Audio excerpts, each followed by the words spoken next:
Welcome to Terran Apex Protocol, where the galaxy keeps underestimating humanity and keeps regretting it. If these stories are your kind of story, subscribe and stay with us. My name's Atlas. Today, every fleet in the galaxy burns through the maw at full power, racing the tides. One human captain kills her engines, goes dark, and turns gravity itself into the weapon that destroys a fleet. Let's begin.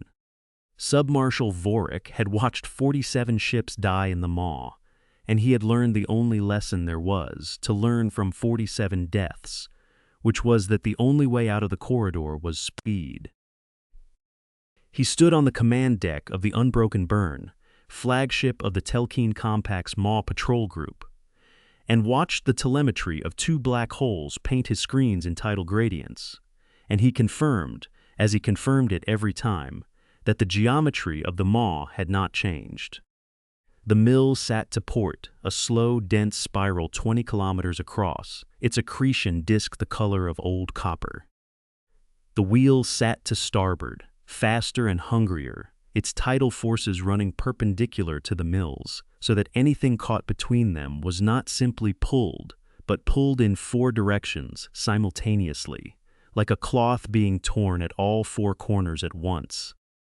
The corridor itself, the maw proper, was 11 kilometers of navigable space threading between the two event horizons, and anything that could not cross those 11 kilometers in under 4 minutes was not going to cross them at all. Doctrine said you burned hard. Doctrine had been written in the blood of 47 ships, refined into a single sentence that every compact officer learned before they learned their own commission number. Maximum thrust, no hesitation. Burn through or burn. Vorik believed in the doctrine the way he believed in gravity itself, which was to say he did not believe in it so much as he simply accepted it as the structure of things. High Marshal Kresh had codified it. Kresh had done that in the 3rd year of his command, after a fleet hesitated at the mouth of the maw and the tides had taken them one by one. 17 ships gone in under 90 seconds. And Kresh had watched it happen from the one vessel that had burned hard and escaped, and he had written the doctrine with his own hands in a voice that was not grief, but grief that had been compressed under tremendous pressure until it came out as law. You burn, Kresh had written. You burn because the alternative is everything you love spinning into the dark. Vorik had memorized the doctrine, and he had never once doubted it, because the doctrine was right, and the proof of its rightness was 47 ships that had been too slow, and now existed only as gravitational footnotes. The human tug was too slow by any measure Vorik had. He found it on his screens where the pickets had herded it, a converted salvage vessel 1/3 the mass of his lightest corvette, running on what appeared to be 2 mismatched drive cores of a type the Compact had last catalogued as obsolete 11 years ago. Its registry identified it as the CNS Driftwood. Vorik ran the name through his translator twice because he thought the machine had made an error. A salvage tug named Driftwood. The translator confirmed it each time with a kind of impassivity that suggested the translator found nothing unusual in the name, which told Vorik more about human culture than he had wanted to know.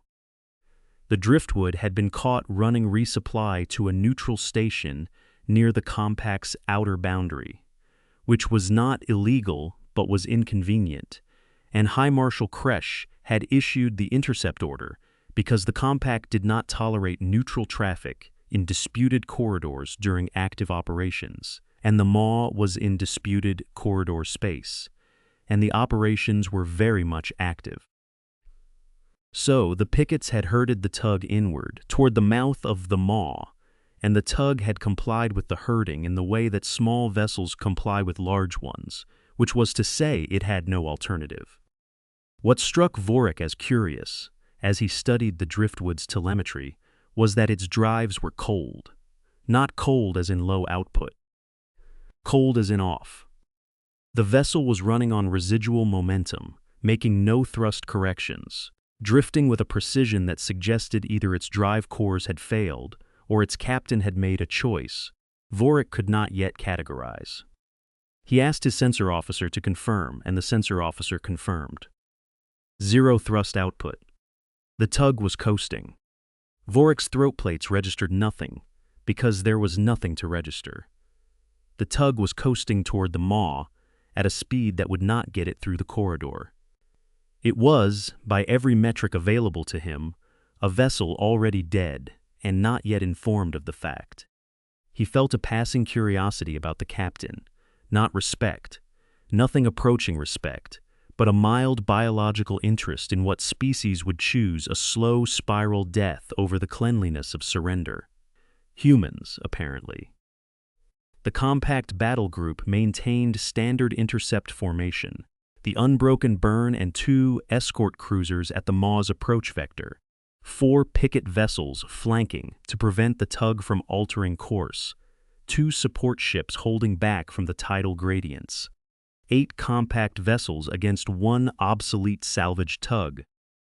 Vorik felt nothing about the disparity because there was nothing to feel. This was not a battle. This was the conclusion of a containment operation. On compact-wide broadcast, which High Marshal Kresh had ordered opened before the herding began, the operation was being watched by an audience that Vorik's communications officer estimated at somewhere between 9 and 14 billion. Kresh wanted the galaxy to understand the doctrine. He wanted them to watch a vessel that had failed to burn hard receive the consequence that the doctrine predicted. Vorik's attention stayed on the cold drives and the coasting tug. He had seen cold drives before. He had seen vessels whose crews lost faith at the approach of the maw and simply stopped, surrendering with whatever dignity remained. He had seen cowardice and despair. He had not seen, in 47 deaths and 12 years of transit operations, a vessel that drifted with this kind of exactitude. The driftwood was not wandering. It was on a precise heading, down to the 6th decimal of arc, and it was holding that heading without thrust correction in a gravitational environment that required constant microburns to maintain any heading at all. Vorik knew this because he had just watched his own navigator make 4 such corrections in the last 3 minutes. He shelved the observation. It was an anomaly, but an anomaly without obvious consequence. The tug was still going to die in the maw unless it started burning, and it showed no sign of starting. His comm officer flagged an incoming hail from the driftwood. Vorik accepted it. The voice that came through was a woman's, unhurried, with the flat cadence humans used when they were either very calm or very frightened and had decided not to let the difference show. "Captain Noah Vance of the CNS Driftwood," she said. "I have a crew of 6 plus myself. I'm requesting safe passage through the maw." Vorik's answer was the one doctrine required. "Burn at maximum thrust or surrender your vessel," he said. "There is no third option in this corridor. That is not cruelty, Captain. That is physics." A brief pause, just long enough to suggest the woman on the other end was listening to something other than him. "I appreciate the physics lesson," she said. "I've spent 12 years in salvage corridors. I'll take my chances with the drift." The channel closed. Vorik's throat plates darkened one shade toward ochre before he controlled the shift. It was not fear. It was the specific physiological response the Kresh had to a problem that did not yet have the shape of a problem, the deep chitinous warning system that ran faster than thought and registered variances before the conscious mind could name them. He did not understand what the variance was. He noted it and moved on. He did not yet understand that her silence was not surrender. It was aim. The first picket ship, the cruiser Steady Doctrine, broke formation 8 minutes later to move into tighter containment range. It was a standard maneuver. The tug had drifted far enough that the picket spacing was becoming loose, and tight spacing was important at the maw approach because a vessel that found a gap in the cordon could theoretically veer off toward one of the fringe navigation lanes, and the fringe lanes while not favorable, were survivable. The steady doctrine lit its drives and burned toward the gap. It overshot by 300 meters. This was not, on its face, remarkable. The maw's tidal gradients played havoc with precision maneuvering, and 300 meters was well within the acceptable variance for a drive burn in this sector. The steady doctrine corrected and held its new position and reported in, and Vorik filed it as normal and returned his attention to the driftwood. The driftwood had not moved. That was the thing. It had not moved relative to the mill's gradient, which meant it had not been pushed or pulled by the same tidal interference that had thrown the steady doctrine off by 300 meters. A vessel with no thrust output should have drifted, should have been budged by the gradient, the way everything else in this sector was budged by it. The driftwood had not budged. Vorik made himself look at this carefully. A vessel that drifts without thrust in a tidal gradient, but holds its heading exactly, is not drifting, it is parked. And a vessel that parks itself in a tidal gradient with no thrust output has put itself at a point where the gradient forces are balanced. It is sitting, deliberately and precisely, in the exact center of a gravitational null. His sensor officer confirmed it before Vorik could ask. The driftwood is at a tidal equilibrium point. Tidal forces are canceling to within 1/10 of a standard unit in every axis. Vorik's throat plates went 2 shades deeper. In 11 years of maw operations, he had known, theoretically, that such null points existed in the corridor's approach geometry. They were mathematical certainties, predictable from the 2 black holes' mass ratios, stable for between 12 and 30 minutes, depending on fluctuation cycles. His own navigators could calculate their locations given sufficient sensor time. He had simply never seen anyone use one, because the maw doctrine did not use null points. The maw doctrine used maximum burn. Using a null point required you to approach the corridor slowly, to find the point, to position yourself on it with drive-dead precision. And all of that took exactly the kind of time the doctrine said you could not afford. Unless you started before anyone realized that was what you were doing. The driftwood had been coasting since the pickets first made contact with it. It had been coasting for 19 minutes.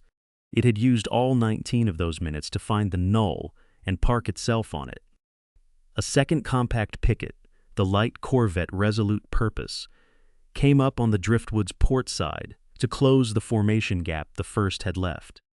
It executed a standard intercept burn, 1/3 thrust, standard approach vector. The driftwood drifted, unhurried and cold, 60 meters toward the mill's gradient, held there for 4 seconds, then drifted back. The Resolute Purpose's burn, calculated for a static target, took it through the space the driftwood had just vacated. The corvette burned a lateral correction, which pushed it 30 meters offline into a secondary tidal gradient, which added 50 meters of unwanted velocity, and by the time it had corrected for all of it, it was 230 meters from where it had intended to be. Vorik watched this happen and felt something in his chest that his species had no clean word for. It was the feeling of watching a mechanism you had assumed was simple begin to reveal its hidden complexity, the way a lock turns out to have more tumblers than you thought. He opened a channel to the Resolute Purpose. "Maintain position," he said. "Do not close on the tug without a direct order from this deck." The Resolute Purpose confirmed. The driftwood was back on its null point, drives cold, running dark on all non-essential systems, the only vessel in the sector not fighting the maw's tidal interference. Vorik had 8 ships to its 1 and enough firepower to reduce the tug to component ions from a safe distance. He also knew, in the way that experienced officers know things before they can name them, that something was wrong with the shape of the situation. The doctrine had always predicted correctly in 12 years of maw operations. This tug was not doing what the doctrine predicted. He did not fire. He waited and watched, and 9 to 14 billion viewers watched a compact battle group hold its fire on a tug with cold engines.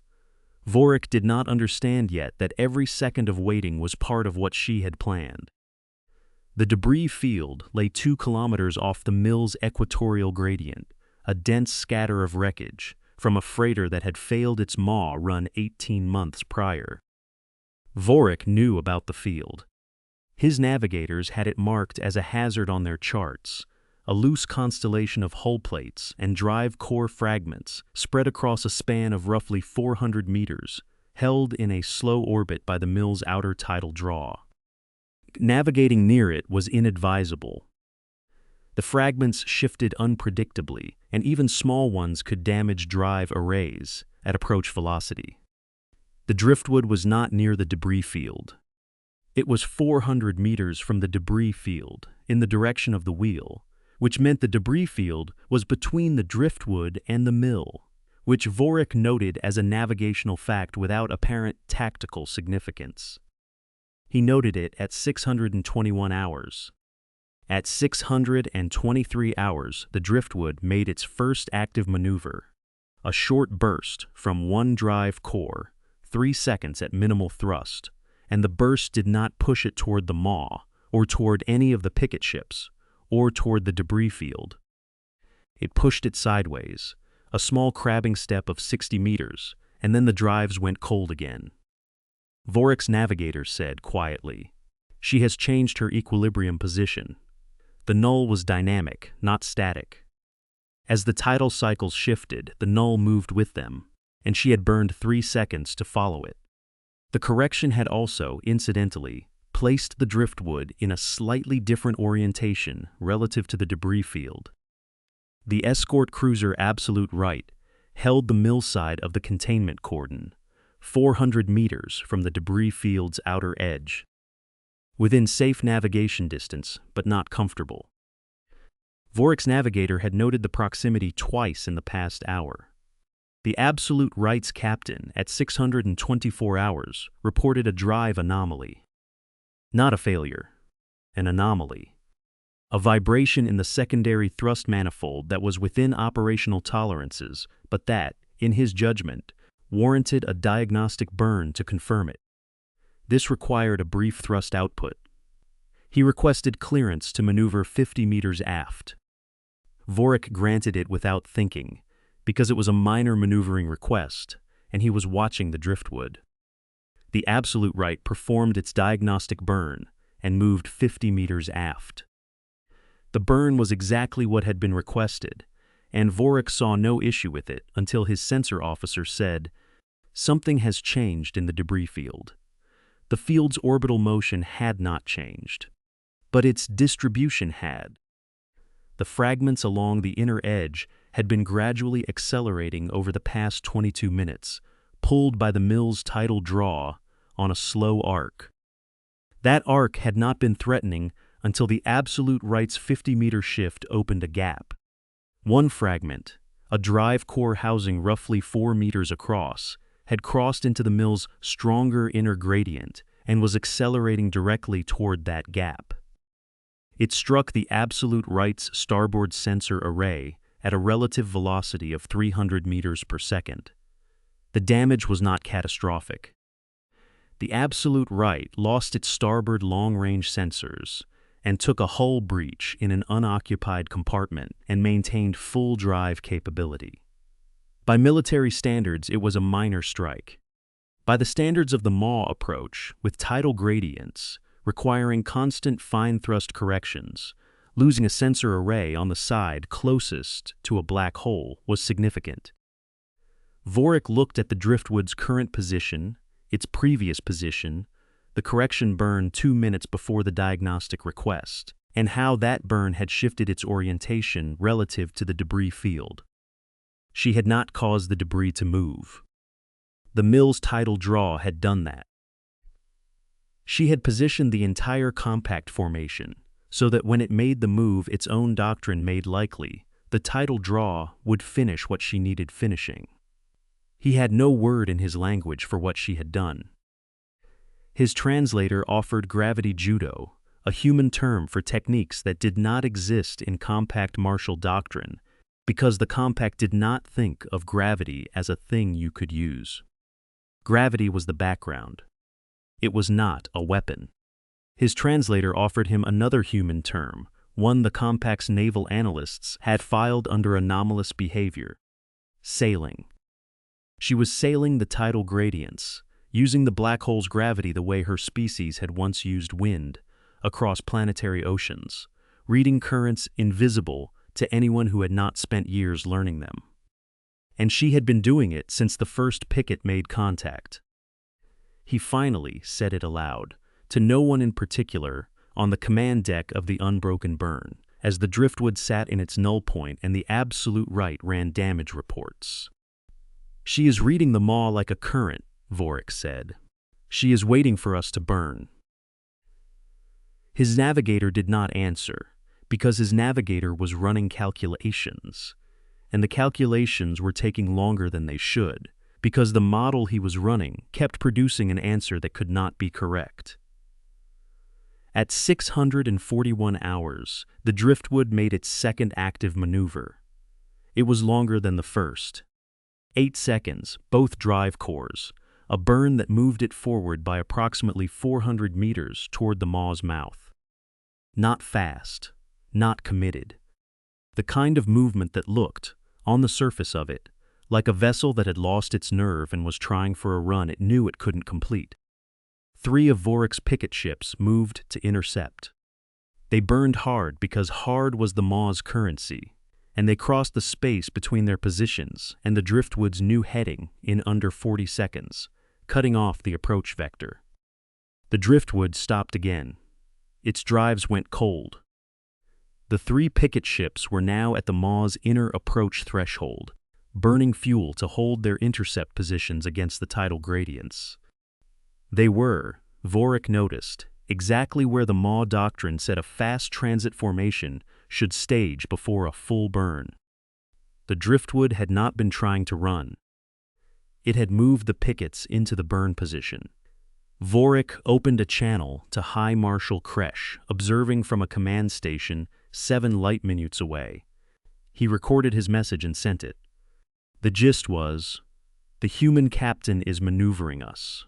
Withdraw the pickets before she completes whatever sequence she is constructing." Then he had to wait. There was a cost coming. He felt it in his throat plates and in the silence on the driftwood's channel.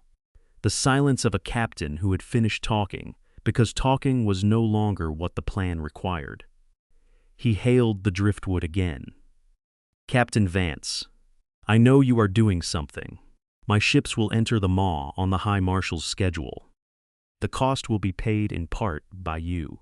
Tell me what you need to change that outcome." 9 seconds. Then Noah Vance said, "I need you to get your people off that threshold." Vorik said, "I cannot authorize that." "Then you burn when Kresh orders it," she said, "and I can't change what happens after." The channel closed. He sent a second message to Kresh. "She is asking our pickets to move off the threshold. I believe we will not like the reason."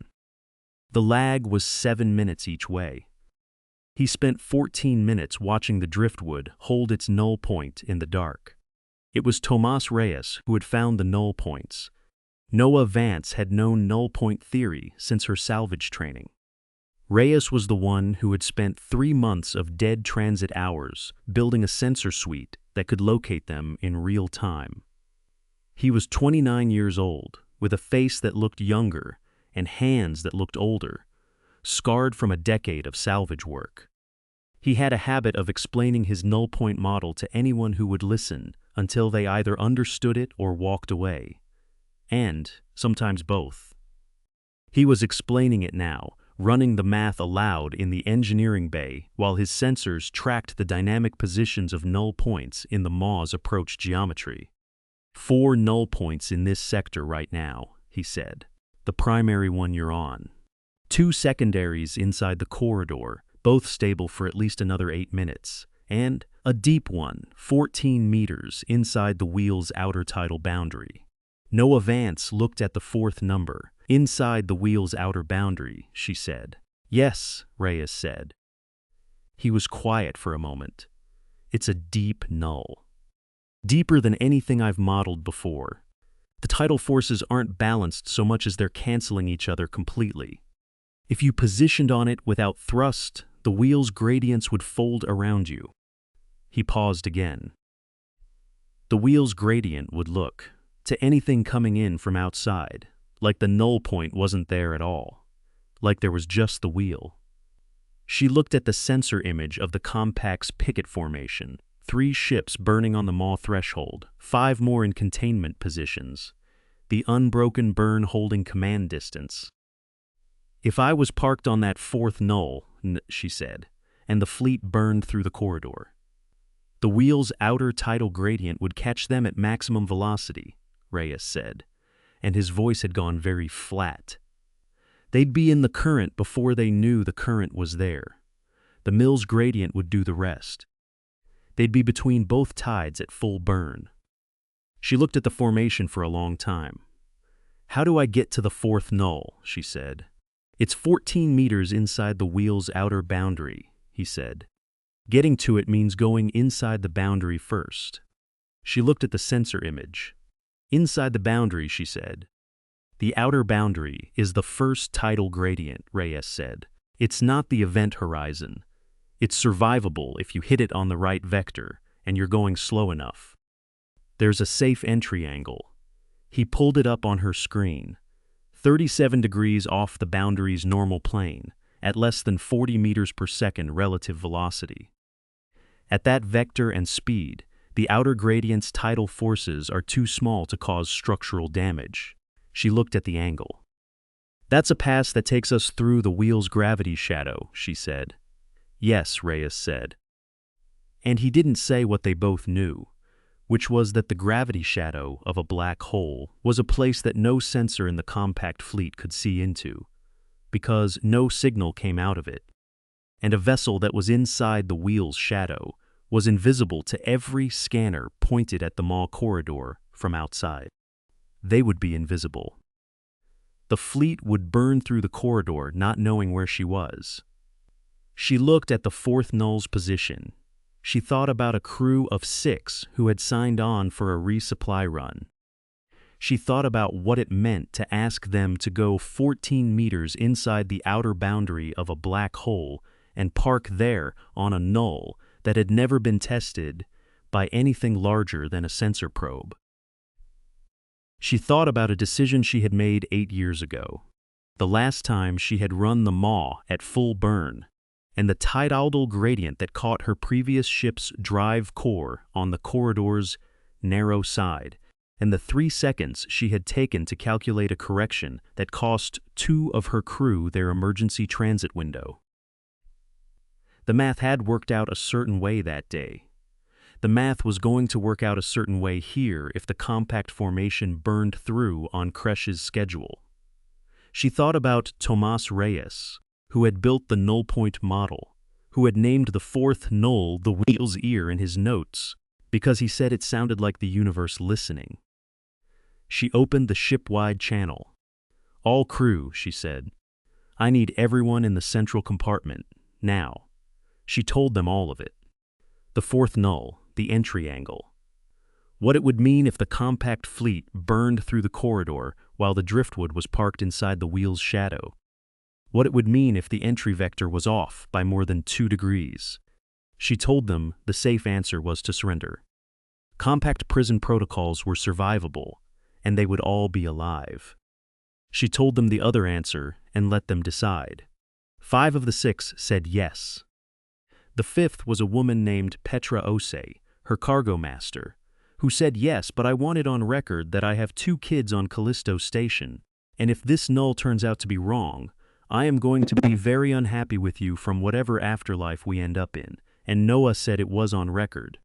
The 6th was Reyes. He didn't say yes. He didn't say no. He sat at his engineering station with his hands on the sensor console and said, "The entry angle. I can walk you through it in real time with the sensors, but someone needs to be at the board." He looked at her. "And I need to be here for the null point tracking once we're inside." She understood what he was saying. The entry angle required a pilot at the drives and a sensor operator running simultaneous guidance. The driftwood was a single pilot design. 2 operators, 1 bridge chair. The entry sequence was 12 seconds long. One of them would guide the drives from the bridge. The other would be at the sensor console in engineering. 60 meters of corridor between them, with a pressure bulkhead rated for tidal impacts up to 30% above the predicted entry forces. If forces went higher, the bulkhead would hold. The engineering section would be sealed. The bridge was not rated for tidal forces because bridges were not designed to go inside black hole boundaries. Reyes said it without drama. If the entry is clean, the bulkhead doesn't matter. If it's rough, the bulkhead protects the sensors. We need the sensors or the null point tracking fails, and everything else fails with it. She looked at him. He looked back at her with the absolute unremarkable steadiness of someone who has done math for 12 years and is not going to argue with the math now. I can close the bulkhead manually from engineering, he said. You won't need to, she said his name. He said, Captain, let's go get inside the wheel. She did not argue with him because he was right, and because Tomas Reyes had spent 3 months building the tool that made this possible and had a right to decide how that tool was used. And because there were 57 compact naval personnel in that picket formation, and she had seen once what tidal gradient capture looked like at maximum burn velocity, and she was not going to let it happen again if she had the option not to. At 654 hours, the CNS driftwood lit both drives.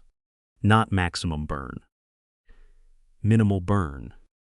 37 degrees off the wheel's outer boundary normal plane, at 38 meters per second relative velocity. Vorik watched the driftwood move and did not immediately understand, because it was not moving toward the maw corridor. It was moving toward the wheel at low speed, on a vector that pointed directly at the outer tidal boundary of the most dangerous object in the sector. His sensor officer said, "It is going inside the outer boundary." Vorik's throat plates went fully dark and held there. He had 12 minutes before Kresh's response could arrive. He said to his tactical officer, "Get the pickets off the threshold." His tactical officer looked at him. "I do not have authorization," Vorik said, "for a full withdrawal. But I have discretion on formation adjustment. Move the pickets back, 200 meters off the threshold. Now." His tactical officer moved them. It was not enough.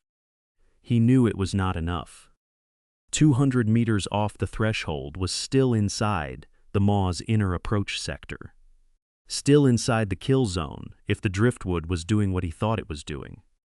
But he had no authority for more, and Kresh was 14 minutes away. The driftwood crossed the wheel's outer tidal boundary at 655 hours and disappeared from every sensor on the unbroken Burns board. Gone, not destroyed. Gone, in the way that a stone goes when you drop it in dark water, present, and simply no longer visible. His sensor officer confirmed it twice and said nothing. Vorik looked at the empty space inside the wheel's gravity shadow and knew, with the certainty of someone who has been outmaneuvered long enough to recognize the shape of it, that everything that happened next had been decided before the first picket made contact and had been decided by a woman in a converted salvage tug who read gravity the way other people read maps. He sat down. At 658 hours, High Marshal Kresh's response arrived. It was 2 sentences. Maintain formation. On my order, full burn. 2 minutes later, the burn order came. Vorik said to his tactical officer, "Fleet to full thrust, maw transit sequence." And then he said, his throat plates still dark, still flat, with the precision of a man who knew the record would read this back later. "I am logging my recommendation against this burn. For the record, log it." The fleet began to burn. The 3 picket ships went first, at maximum thrust. Because that was the doctrine, and the doctrine was the only thing anyone had, and the doctrine said you burned. They hit the maw threshold at full velocity, and Vorik watched them go, watched the tidal gradient data on their telemetry, and for 20 seconds there was nothing wrong. Then the wheel's outer current caught the lead picket's drive wash.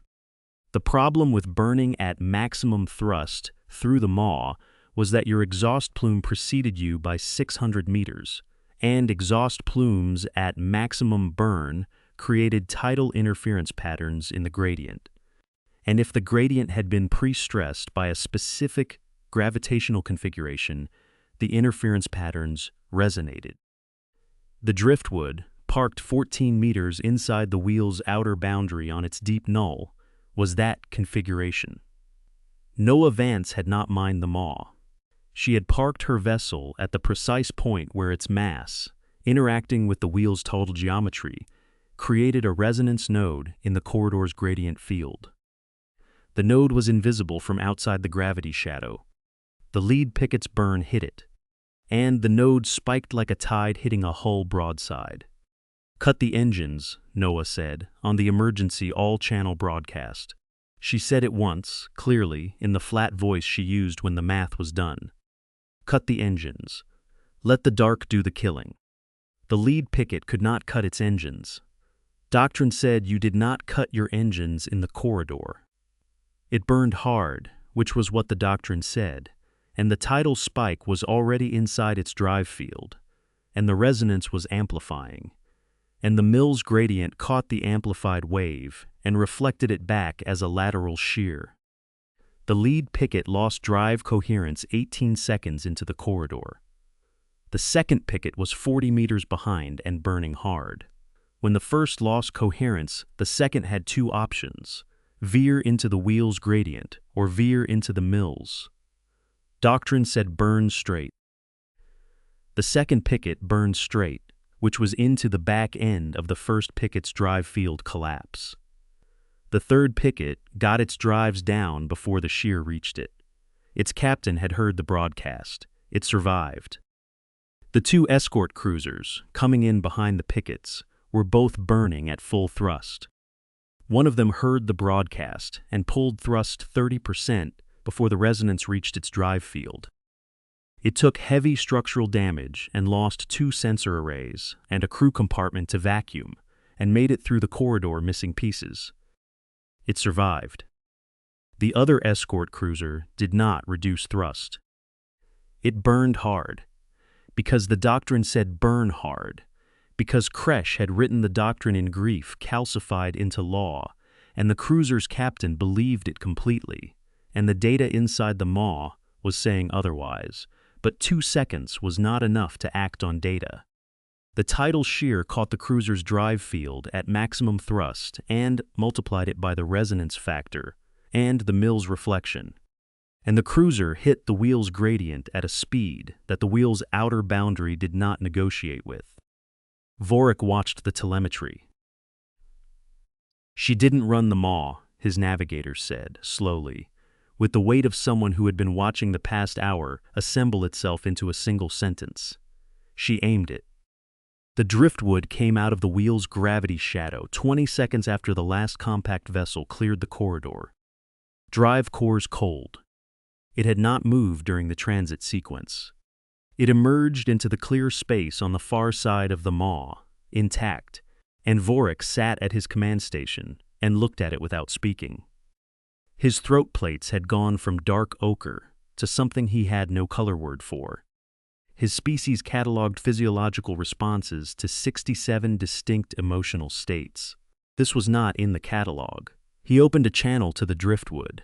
"Captain Vance," he said. "Sub-Marshal," she said. "You had one ship," he said. "One obsolete salvage tug with cold engines, and you walked a compact battle group into the maw's tidal gradient with no weapons. How long have you been planning that?" "Since the first picket made contact," she said.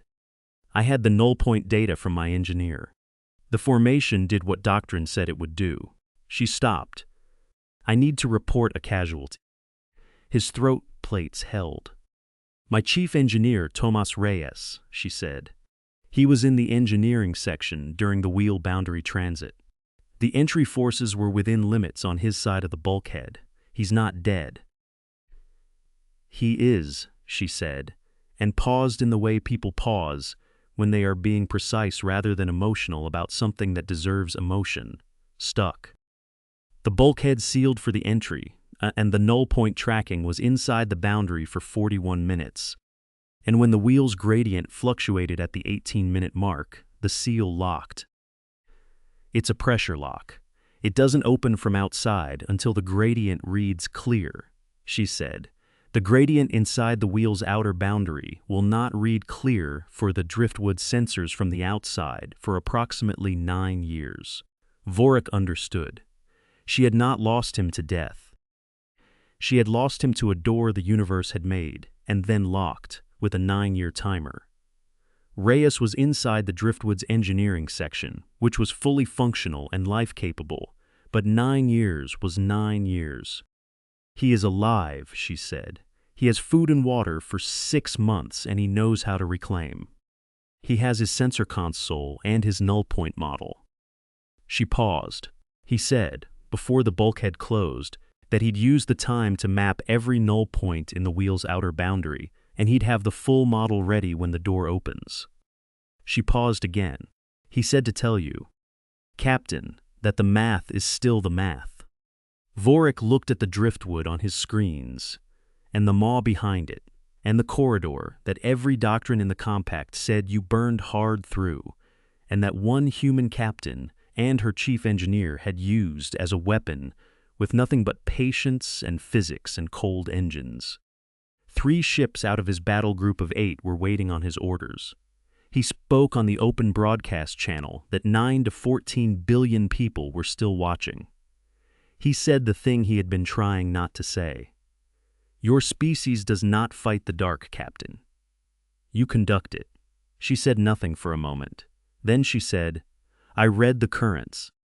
You burned against them, Vorik said. I know. He said it carefully, the way you say a thing when you mean it completely. I know that now. High Marshal Kresch's response arrived 47 minutes later. Not an inquiry. Not an order to withdraw and await formal review. Just 7 words. Bring the Driftwood's captain to me. He relayed it to Noah Vance. She said, I have a tug to patch. I'll be there when Tomas gets out. Vorik sent that back to Kresch without modification. The response, when it came, was 6 hours of silence and then 1 document. The Compact's Maw Transit Protocol, amended in High Marshal Kresch's own hand. 1 sentence added, beneath the doctrine paragraph, beneath the words you burn, beneath the grief calcified into law. In sectors with confirmed tidal equilibrium data, captains may exercise null point transit at their discretion. Not an admission. A door opened in a doctrine that had been sealed for 23 years. Vorik read it 3 times, transmitted it to the surviving compact vessels, and then, without authorization, transmitted it on the open broadcast channel. 9 to 14 billion witnesses deserved to know the Maw had 2 ways through it now. The Compact's senior navigator, reviewing the battle records 3 weeks later, said the thing plainly enough to survive into official history. She did not fight the battle group. She had no weapons to fight them with. She used the Maw's own tidal forces and our own doctrine, and the empty space our formation occupied between them. All the force was already there. She just knew where to stand and when to be quiet. On Callisto Station, Petra Osi's 2 children were told by their mother that the mission had gone fine, actually, and that their mother had been not unhappy with the captain, and that Tomas Reyes was alive and doing good work and would be home in 9 years, which was a long time. But Tomas had always been the type to find useful things to do. And on the Driftwood, which was docked at a neutral maintenance bay being refitted with 1 new drive core and a pressure bulkhead that Noah Vance had specified, would have an inside openable lock, regardless of exterior gradient readings. The captain sat in engineering and looked at the sealed bulkhead and the sensor console on the other side of it, and the null point model still running on Reyes's screen. The model showed the wheel's outer boundary in fine detail, more detail than anything in any compact database, updated every 12 seconds by a sensor suite no one had thought to build until Tomás Reyes built it. She had used what she had. The dark had done the rest. Power spends itself against patience, Vorik had said in the closed debrief that Kresh ordered. The universe rewards those who listen instead of push. He said it as a conclusion, to a room of compact officers who had burned hard and survived, and he did not look away from it, because the thing about watching someone conduct the dark was that it was harder to forget than most things. Noah Vance was not in the debrief. She was in engineering with a cup of coffee, watching a null point model run, waiting 9 years. You burned, she had said on the emergency channel, in the last second before the tidal spike hit the lead picket. That was the mistake. Most of them had heard it too late. The Driftwood's new drive core came online 6 days after the operation. Noah Vance filed a new resupply route to the neutral station she had been trying to reach when all of this started. The route was approved by the Compact Transit Authority without comment. Apparently, its processing system had no field for noting that the captain filing the route had walked a battle group into a tidal trap the week before. The Driftwood left the maintenance bay drives at minimal output, unhurried, in the way of a vessel that knew exactly where the currents were and did not need to fight them. Somewhere inside the wheel's outer boundary, Tomás Reyes was mapping null points and doing math. The model was going to be magnificent.